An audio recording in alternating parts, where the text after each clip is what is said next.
Typhoon Carina weather update ngayong araw.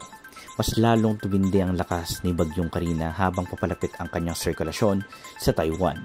Asahan po natin na mas magiging solido ang mga pagulan ng hanging habagat ngayon dahil lumalakas palalo ang circulation na Bagyong Carina. Huling namataanan ng pag-asa ito kaninang alas 4 ng madaling araw, 290 km northeast of Itbayat, Batanes. Medyo bumilis na yung kanyang pagkilos o kanyang movement, pero northwestward pa rin sa bilis na 25 km per hour. At patuloy sa paglakas, typhoon category na may dalang hangin umaabot ng 155 km per hour malapit sa gitna at pagbugsong aabot ng 190 km per hour. At dahil medyo malapit pa rin ang sirkulasyon dito sa Batanes, nakataas pa rin ang tropical cyclone wind signal number 2 sa Batanes. Signal number 1 naman sa Babuyan Islands, the northern portion of mainland Cagayan, and the northern portion of Ilocos Norte.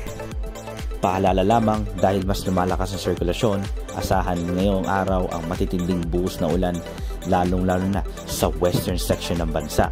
Lalo na yung mga malapit po sa sila yung unang nakakasalubong ng ulan mula sa hanging habagat. Forecast accumulated rainfall ngayong araw, 50 to 100 mm na dami na ulan sa Batanes and Babuyan Islands within the circulation of Bagyong Carina.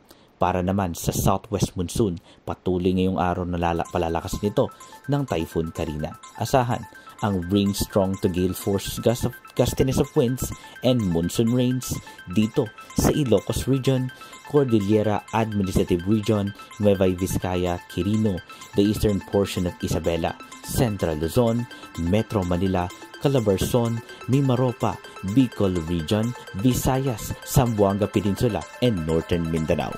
Ang dami ng ulan na naitala sa bansa ngayon ay umaabot na ng 200 to 300 mm na dami ng ulan. Ibig sabihin, mas mataas ito sa naitala natin na 50 to 100 mm according sa mga weather models, at inaasahan pa natin na madadagdagan pa ang datos na ito. Inapayuhan po lahat na mag-ingat sa banta ng flash floods and landslide ngayong araw, at marami ng mga kababayan natin ang na-stranded na naapektuhan. At mag-ingat na lamang po tayo ngayong araw. Ito po ang latest mula sa Typhoon Watch. Mag-ingat po kayo and God bless.